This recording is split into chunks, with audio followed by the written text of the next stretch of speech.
I was running through the streets of Manhattan in the middle of a thunderstorm, trying to find anywhere to take shelter, when I saw an unlocked car sitting in a parking garage, and I jumped inside thinking I would just wait out the rain for a few minutes. But then hours later, when the owner finally showed up, security guards were calling me ma'am and treating me like I owned the place. And I had no idea why until I realized who the car actually belonged to. My name is Aria Mitchell. I am 23 years old, and the night I took shelter in that car was supposed to be just another miserable evening in a city that had chewed me up and spit me out more times than I could count. But that night, everything changed in ways I could never have predicted, and it all started because I made one desperate decision in a thunderstorm. Let me go back to the beginning, because nothing about what happened makes sense without understanding how I ended up alone and broke and desperate in New York City. I grew up in a small town in West Virginia called Morgantown. Population about 30,000 people. My father left when I was 3, and I have exactly 0 memories of him. My mother raised me alone, working 2 jobs as a cashier at Walmart during the day and cleaning office buildings at night. We lived in a trailer park on the edge of town, and money was always tight. Always. I remember being 7 years old and my mom crying at the kitchen table because she couldn't afford to pay both the electric bill and buy groceries. I remember wearing the same pair of shoes for 3 years, even after they had holes in the soles, because we couldn't afford new ones. I remember eating ramen noodles for dinner 5 nights a week because it was all we could afford.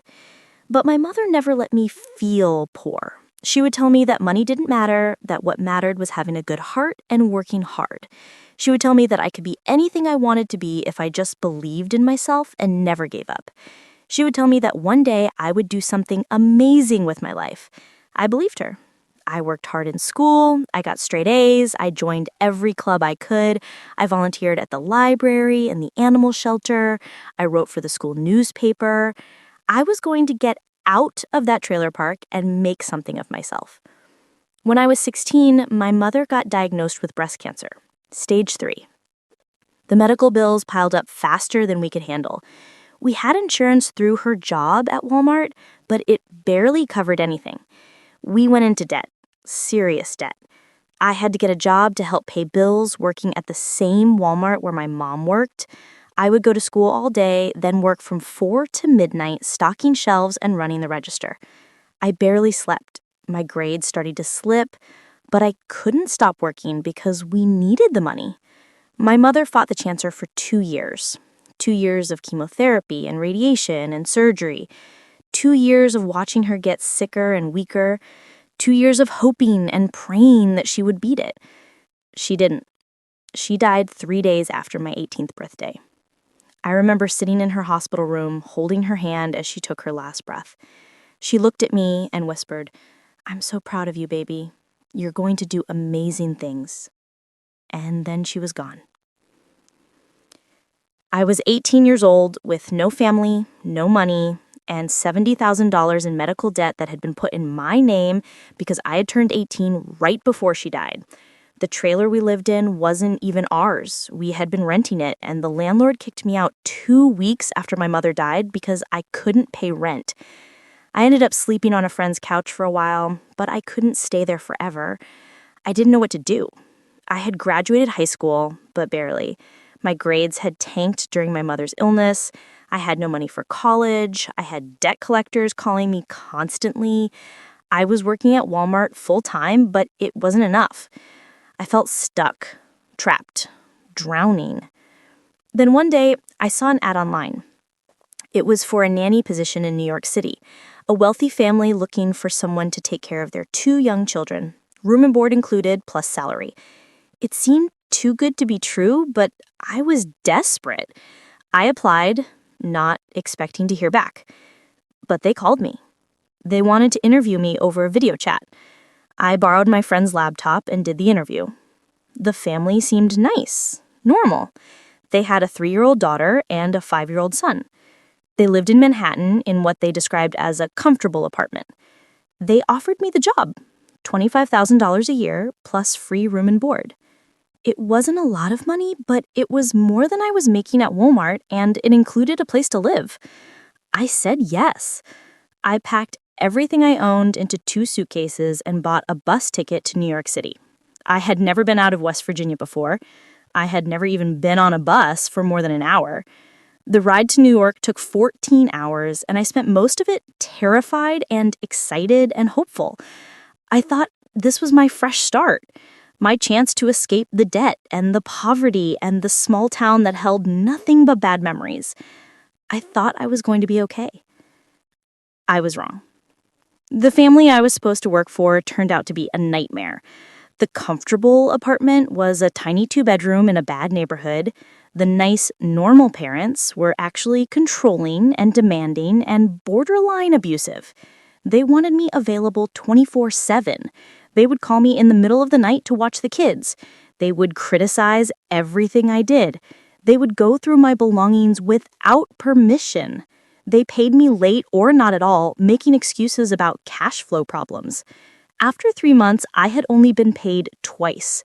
I was living in their apartment, so I couldn't leave. I had no money saved, no other job lined up, no place to go. I felt trapped again, just like I had in West Virginia. I started looking for other jobs, but finding work in New York City without experience or connections was impossible. I applied to hundreds of positions, retail jobs, restaurant jobs, office jobs, anything. I got maybe 10 interviews and 0 offers. Everyone wanted experience or references or qualifications I didn't have. I was stuck. Then one day, the family I worked for told me they were moving to Connecticut. They were leaving in 2 weeks and they didn't need me anymore. They gave me $2,000 as severance, which was less than half of what they owed me, but I didn't have the resources to fight them. $2,000 in New York City. That was maybe 2 months of rent if I could find the cheapest possible place. I was 20 years old, alone, in a city of millions, with no job, no place to live, and almost no money. I found a room in an apartment in the Bronx that I shared with 5 other people. It was $400 a month, which was cheap for New York, but still more than I could afford long term. The apartment was disgusting. Roaches everywhere, mold on the walls. The heat barely worked. My room was so small I could touch both walls when I stood in the center with my arms spread. But it was shelter. It was something. I got a job waitressing at a diner in Hell's Kitchen. The pay was minimum wage plus tips, and the tips were terrible. I worked doubles whenever I could, 6 days a week. I was barely making enough to cover rent and food, let alone the debt collectors who were still calling me about my mother's medical bills. I lived on dollar pizza and instant ramen. I hadn't bought new clothes in over a year. My shoes had holes in them. My coat was too thin for New York winters. I was cold and tired and hungry all the time. I started to wonder if I should just give up and go back to West Virginia. At least there I had known people. At least there I had felt less alone. But I couldn't go back. There was nothing for me there, just poverty and debt and memories of watching my mother die. So I stayed in New York. I kept working. I kept hoping that something would change. 3 years passed like that. 3 years of barely surviving. 3 years of working myself to exhaustion just to afford a moldy room and a terrible apartment. 3 years of watching other people my age go to college and start careers and build lives while I was stuck in the same cycle of poverty I had been trying to escape. I was 23 years old and I felt like I was 100. Like I had lived multiple lifetimes already. Like I was never going to get ahead no matter how hard I tried. That Tuesday in September started like every other day. I woke up at 5 a.m. in my tiny room. I got dressed in my waitress uniform, which I had washed in the sink because I couldn't afford the laundromat. I took the subway from the Bronx to Hell's Kitchen, which took an hour and a half because the trains were always delayed. I got to the diner at 7 and started my shift. The morning rush was busy. Businessmen ordering coffee and eggs, tourists confused by the menu, construction workers wanting huge breakfasts. I smiled and took orders and brought food and refilled coffee and tried not to think about how tired I was. Around 2 in the afternoon, my manager, Jerry, told me I could take a break. I went outside and sat on the curb eating the one meal the diner gave us for free, a burger and fries that were cold and kind of gross, but I was hungry enough not to care. That's when my phone rang. It was a number I didn't recognize, but I answered anyway, thinking maybe it was one of the jobs I had applied to. "Hello?" I said. "Is this Aria Mitchell?" a woman's voice asked. "Yes." "This is Margaret from Premier Collections. We're calling about an outstanding debt of $72,347. You need to make a payment immediately or we'll be forced to take legal action." I felt my stomach drop. The medical debt from my mother's death. I had been dodging calls from collection agencies for years, but they always found me. "I don't have any money," I said. "That's unacceptable," Margaret said. "We need payment within 30 days or we will be filing a lawsuit and garnishing your wages." "I barely make minimum wage," I said. "There's nothing to garnish." "That's not our problem," Margaret said. "You owe this money and you need to pay it." She hung up. I sat there on the curb feeling like I was going to throw up. $72,000. There was no way I could ever pay that. Even if I worked every day for the rest of my life, I would never make enough to cover that debt, plus interest. I felt hopeless, completely and utterly hopeless. I went back inside and finished my shift. I was on autopilot, just going through the motions. Smile, take orders, bring food, refill coffee. Don't think about the debt. Don't think about how impossible everything is. Don't think at all. My shift ended at 10 p.m. I was exhausted. The subway back to the Bronx didn't run as frequently at night, and I had a long wait at the station. I stood on the platform with a dozen other tired people, waiting for a train that might not come for another 30 minutes. Then the rain started. Not a light drizzle, but a full-on thunderstorm. Lightning cracking across the sky, thunder so loud it shook the ground. Rain coming down so hard it was like standing under a waterfall. The subway platform wasn't covered. Within seconds, I was soaked through. My uniform clung to my skin, my shoes filled with water. I was freezing. The other people on the platform had umbrellas or ran for cover, but I had nothing. I stood there getting drenched because I had nowhere else to go. The train still hadn't come after 20 minutes, and I couldn't take it anymore. I ran out of the station and down the street looking for any kind of shelter. A doorway, an awning, anything. But everything was closed. It was past 10 on a Tuesday night, and the streets were mostly empty. I kept running, my feet splashing through puddles, my teeth chattering from the cold. I turned a corner and saw a parking garage. The entrance was open. I ran inside. The garage was mostly empty, just a few expensive-looking cars parked in spaces. There was a security booth near the entrance, but it was empty. The security guard was probably somewhere else in the building. I walked further into the garage, dripping water everywhere. I needed to warm up and dry off before I tried to get home. That's when I saw it. A black car parked in the corner, sleek and expensive-looking. Some kind of luxury sedan, though I didn't know enough about cars to say what brand. And the driver's side door was slightly open, like someone had gotten out in a hurry and hadn't closed it all the way. I looked around. The garage was still empty.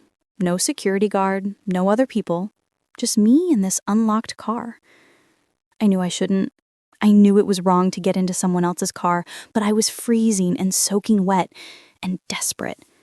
I told myself I would just sit inside for a few minutes, just until I warmed up, just until the rain stopped.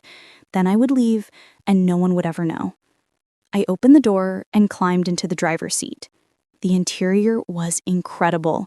Leather seats that were soft and comfortable. Everything was spotless and expensive-looking. There was that new car smell, even though the car didn't look new. It felt like sitting in a luxury hotel. I closed the door and immediately felt warmer. The rain was still hammering on the roof, but I was dry now.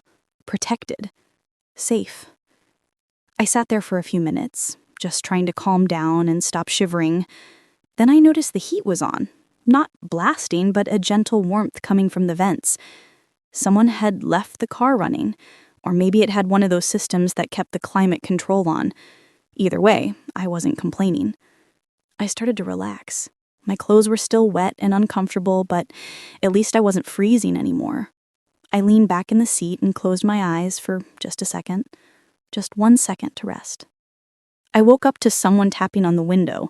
I jerked awake, disoriented and panicked. For a second, I didn't know where I was.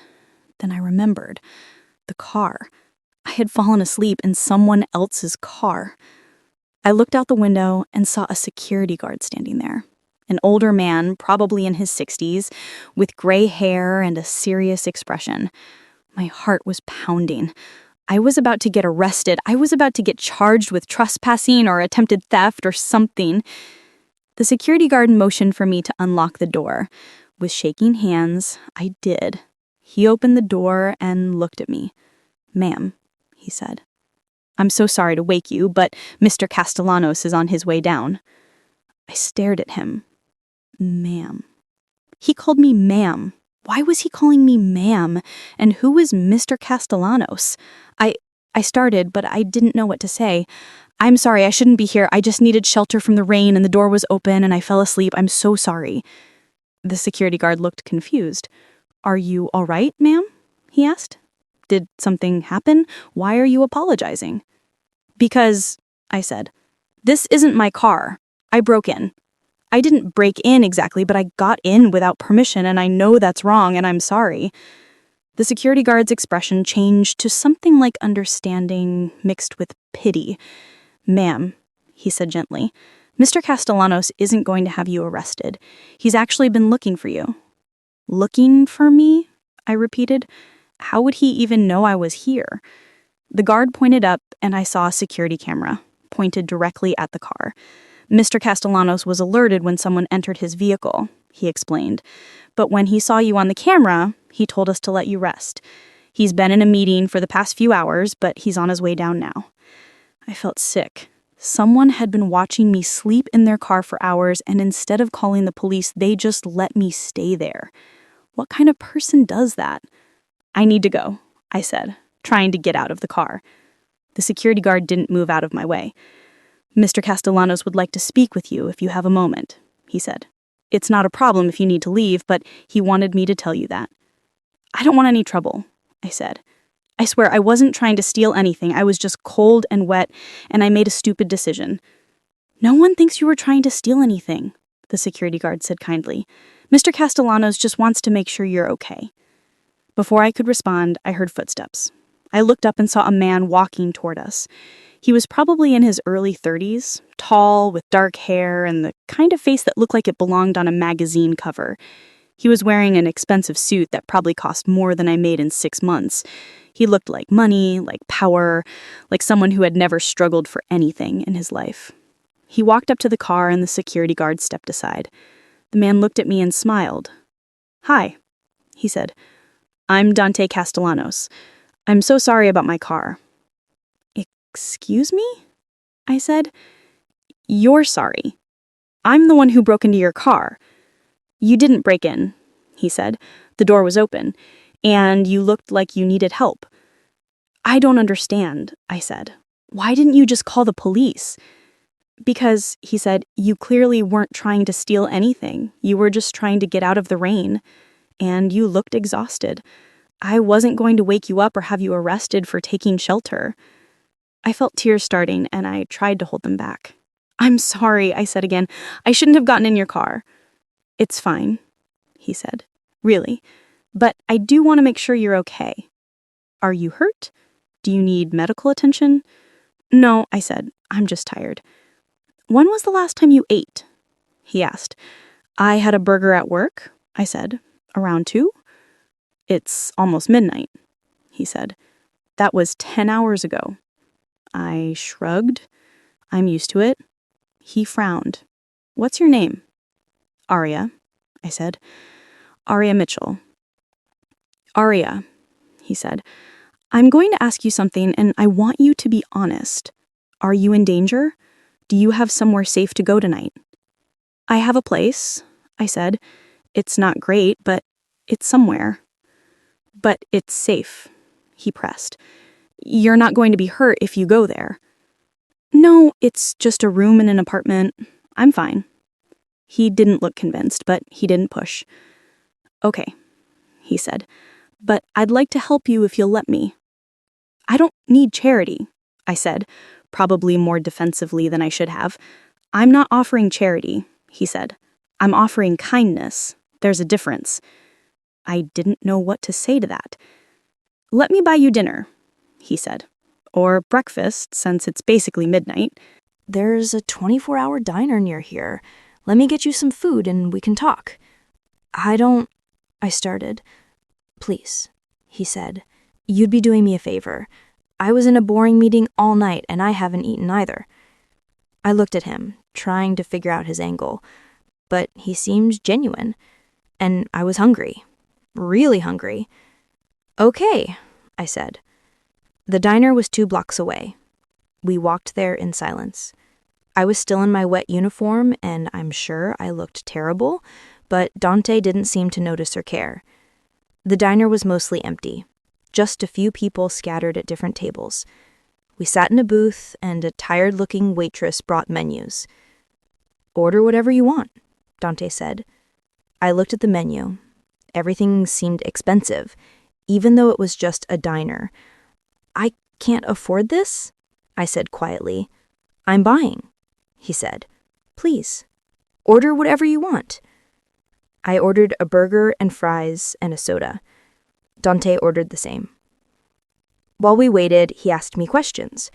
Where was I from? What brought me to New York? What did I do for work?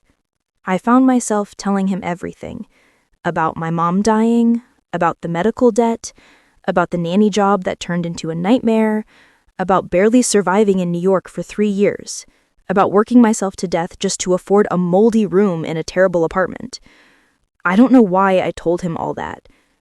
Maybe because he actually seemed to listen. Maybe because I was so tired of keeping it all inside. Maybe because I thought I would never see him again, so it didn't matter. He listened to everything without interrupting. When I finished, he was quiet for a moment. That's a lot, he finally said, for someone your age to have gone through all that. I'm 23, I said. I'm not that young. You're young enough, he said. Young enough that you should have had better opportunities. Young enough that you shouldn't be drowning in debt that isn't even yours. It is mine, I said. It's in my name. Debt you inherited because your mother got sick, he said. That's not fair, and you know it. Life isn't fair, I said. I learned that a long time ago. The food came and we ate. I tried not to wolf it down, but I was so hungry I couldn't help it. Dante noticed but didn't comment.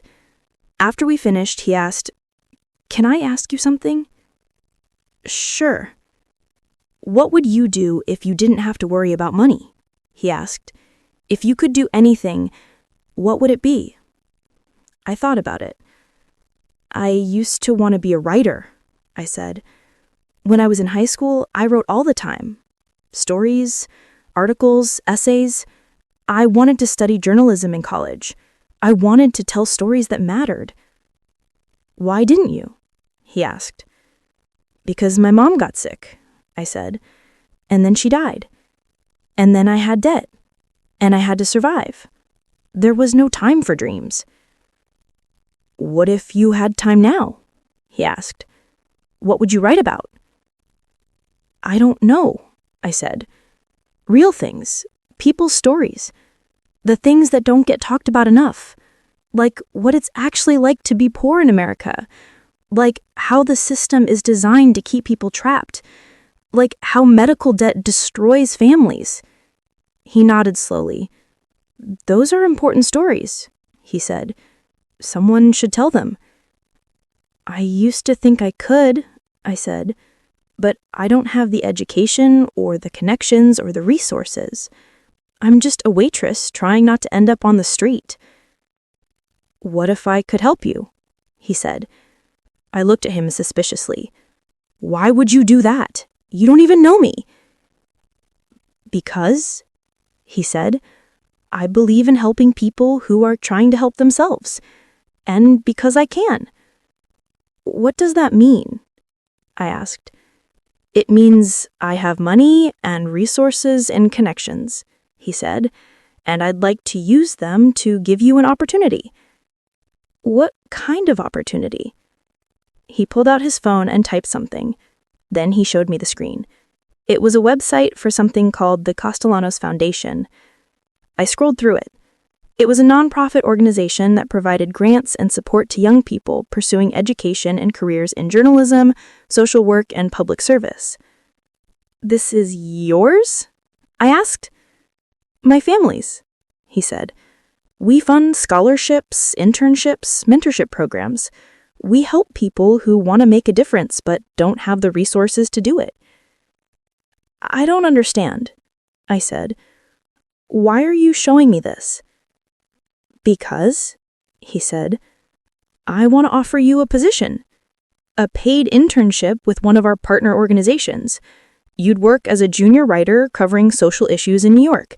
Housing, poverty, healthcare, the things you said you wanted to write about. You'd get a salary. Not a fortune, but enough to live on. And you'd get training and mentorship from professional journalists." "This is a joke," I said. "No," he said. "It's not." "Why?" I asked. "Why would you do this for me? I met you 2 hours ago." "I know enough," he said. "I know you've worked harder than most people ever will. I know you've survived things that would have broken other people. I know you're smart and driven and you care about things that matter. And I know that talent and potential shouldn't be wasted just because someone doesn't have money or connections." "This is insane," I said. "You're offering me a job because I fell asleep in your car." "I'm offering you an opportunity because you deserve one," he said. "What do you say?" I stared at him. Part of me thought this had to be a scam, that there was some catch I wasn't seeing. But another part of me, the part that was tired of barely surviving, wanted to believe it was real. "Okay," I said. "Yes. If this is real, then yes." "It's real," he said, smiling. "We'll get you set up with everything you need. You'll start next week." "Just like that?" I asked. "Just like that," he said. Over the next few days, things moved quickly. Dante connected me with someone named Patricia, who ran the journalism program at the foundation. She called me and explained the position. I would be working with a team of journalists covering social issues in New York. I would start as a junior writer, helping with research and conducting interviews and writing shorter pieces. The salary was $40,000 a year, which was more money than I had ever imagined making. Plus benefits, health insurance, paid time off. Retirement matching.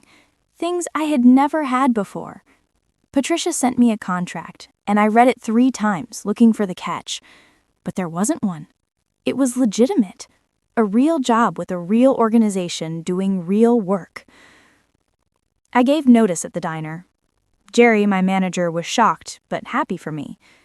"You deserve better than this place," he said. "Go do something great."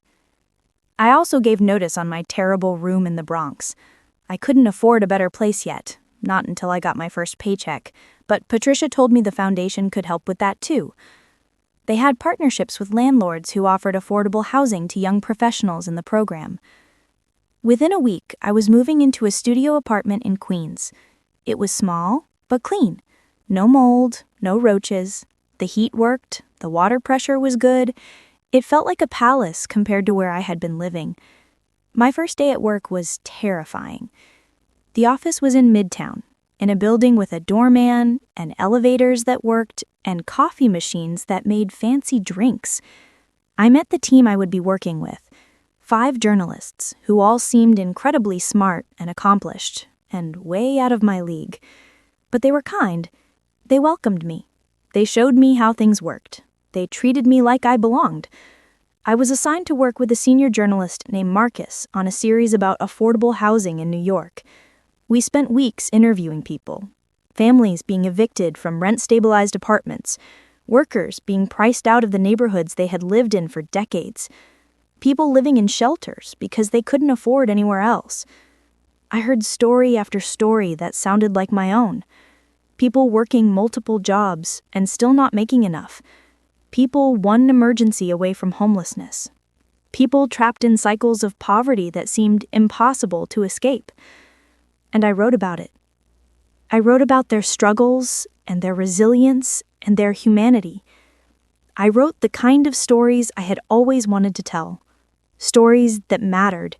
Stories that made people pay attention. The series was published, and it got attention. Good attention. People shared it. Other journalists cited it. Community organizations used it in their advocacy work. I had done something that mattered. Something that made a difference. Dante checked in with me regularly. Not in a hovering way, but in a genuine way. He would email asking how things were going, if I needed anything. He came to the office once to meet with Patricia, and he stopped by my desk. "How are you settling in?" he asked. "Really well," I said. "I love the work. The team is amazing." "Good," he said. "You deserve this, Arya. Don't forget that."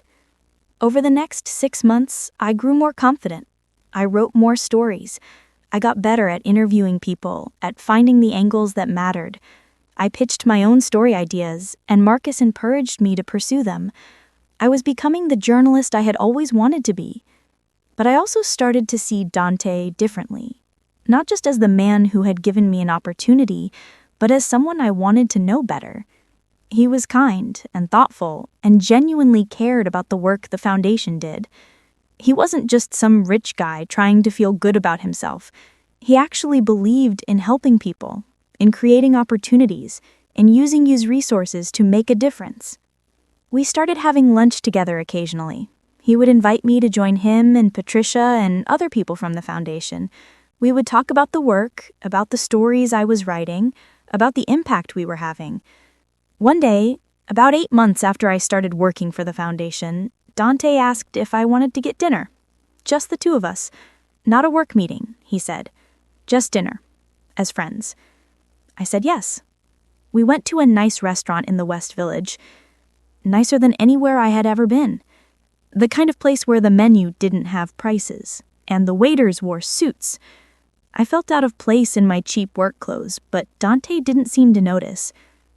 "How are you really doing?" he asked after we ordered. Honestly. "I'm good," I said. "Better than I've been in years. Maybe ever." "Good," he said. "You've done incredible work. The housing series won an award." "I know," I said. "I still can't believe it." "Believe it," he said. "You earned it." "Can I tell you something?" I said. "Anything." "Sometimes I still can't believe this is real," I said.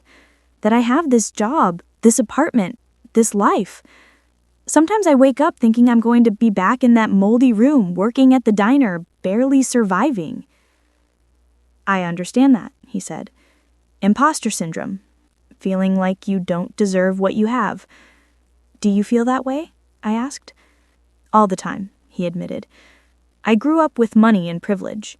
I went to the best schools, had every advantage. And sometimes I wonder if I've actually earned anything, or if it was all just handed to me. But then I remember that what matters isn't where you start," he said. "It's what you do with what you have. And you've built something real, something that matters." "So have you," I said. "The foundation helps so many people." "We help some," he said, "but we can't help everyone. That's the hardest part. Knowing how many people are still struggling and we can't reach them all." "That's why the stories matter," I said. "That's why journalism matters, because even if we can't help everyone directly, we can change the conversation. We can make people care." He smiled. "That's exactly right." We talked for hours, about work and life and dreams, about his family and his responsibilities, about my past and my fears, about what we both wanted to do with our lives. When the check came, I reached for my wallet, but he stopped me. "I've got it," he said. "You don't have to always pay for me," I said. "I can afford to split it now." "I know," he said, "but I want to. Please." "Okay," I said. "Thank you." As we walked out of the restaurant, he said, "Can I ask you something?" "Sure." "Would you be interested in getting dinner again? Just the two of us. Not as colleagues, but as something more." I looked at him. "Are you asking me on a date?" "Yes," he said. "I am." "That could be complicated," I said. "You're technically my boss." "Technically the foundation employs you," he said. But I don't directly supervise you. Patricia does. Still, I said, people might talk. Let them, he said. I care about you, Arya, not because of the foundation or the work, but because of who you are. And I'd like to see where this could go if you're interested. I'm interested, I said. Good, he said. That was a year ago. Dante and I have been together ever since. We kept it quiet at first, not wanting to deal with gossip or questions about conflicts of interest. But eventually, we stopped hiding. People found out, and some of them had opinions. But most were supportive. The foundation had policies in place to prevent conflicts of interest. I reported to Patricia, not to Dante. My performance was evaluated by other people. Our relationship didn't affect my job. My work continued to grow.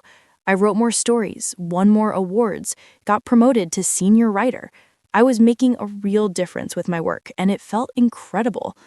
Dante and I moved in together 6 months ago, into a brownstone in Brooklyn that we both loved. It wasn't his penthouse or my tiny studio, but something that felt like ours, a place we chose together. Last week, Dante asked me to marry him. We were at home in our kitchen making dinner together. Nothing fancy, just pasta and salad. He turned to me and said, I have something for you. What? I asked. He pulled out a ring box and got down on one knee. Arya Mitchell, he said. You came into my life on a random Tuesday when you took shelter in my car during a rainstorm, and you changed everything. You showed me what real strength looks like, what real resilience looks like. You reminded me why I do the work I do. You made me want to be better. Will you marry me? I was crying before he finished.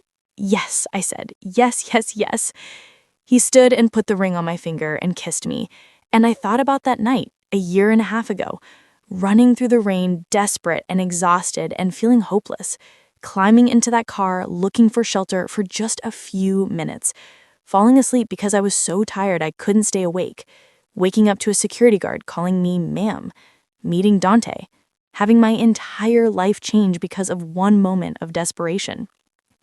Sometimes people ask me if I believe in fate, if I think things happen for a reason, and I tell them, I don't know about fate, but I do know that sometimes one moment, one decision can change everything. That night, I made a choice to take shelter in that car instead of standing in the rain. I didn't know who the car belonged to or what would happen. I was just trying to survive. But that choice led me here, to this life, to this man, to this version of myself that I never thought I could be. Dante likes to say I was in the right place at the right time, but I think it was more than that.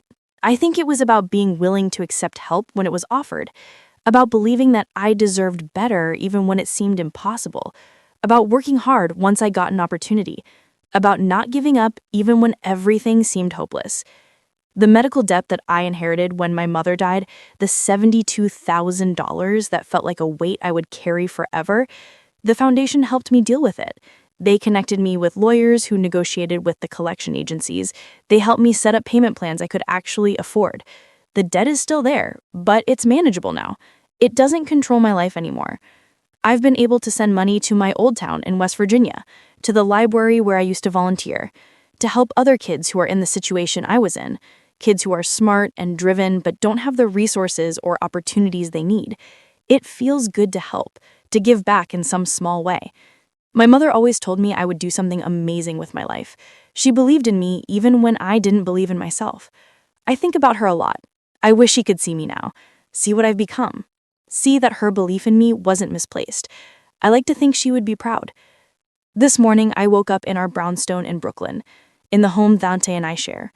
I made coffee and sat at our kitchen table working on a story about healthcare access in underserved communities. Dante came in and kissed the top of my head. How's the story going? He asked. Good, I said. Really good. I'm glad, he said. I have to go to a meeting, but I'll be home for dinner. Okay, I said. I love you. I love you too, he said. After he left, I sat there thinking about my journey, from that trailer park in West Virginia to this brownstone in Brooklyn, from barely surviving to thriving, from feeling hopeless to feeling like anything is possible. It wasn't easy. It wasn't a straight path. It wasn't like I took shelter in that car and suddenly everything was perfect. I still had to work hard, still had to prove myself, still had to overcome doubt and fear and insecurity. But that night in the car, That moment when Dante decided to help me instead of having me arrested, that was the beginning of everything. That was when my life started to change. People sometimes say I got lucky, that I was in the right place at the right time. And maybe that's true. But I also made choices. I chose to get in that car. I chose to accept help when it was offered. I chose to work hard once I got an opportunity. I chose to believe that I deserved better. And those choices matter. Luck might open a door, but you still have to choose to walk through it. You still have to do the work. You still have to believe in yourself. That's what I want people to know, that no matter how hopeless things seem, no matter how trapped you feel, there's always a possibility that things can change. That one moment, one opportunity, one act of kindness can change everything. You just have to be willing to accept it when it comes. Did you like my story? And which city are you listening from? Let's meet in the comments. If you like the story, you can support me by sending a super thanks so I can keep bringing more stories like this. Thank you so much for your sweet support. I'm looking forward to your comments on the story. On the screen, you can see 2 new life stories that I highly recommend. There's so much more on my channel. Don't forget to subscribe. See you in the next life story. With love and respect.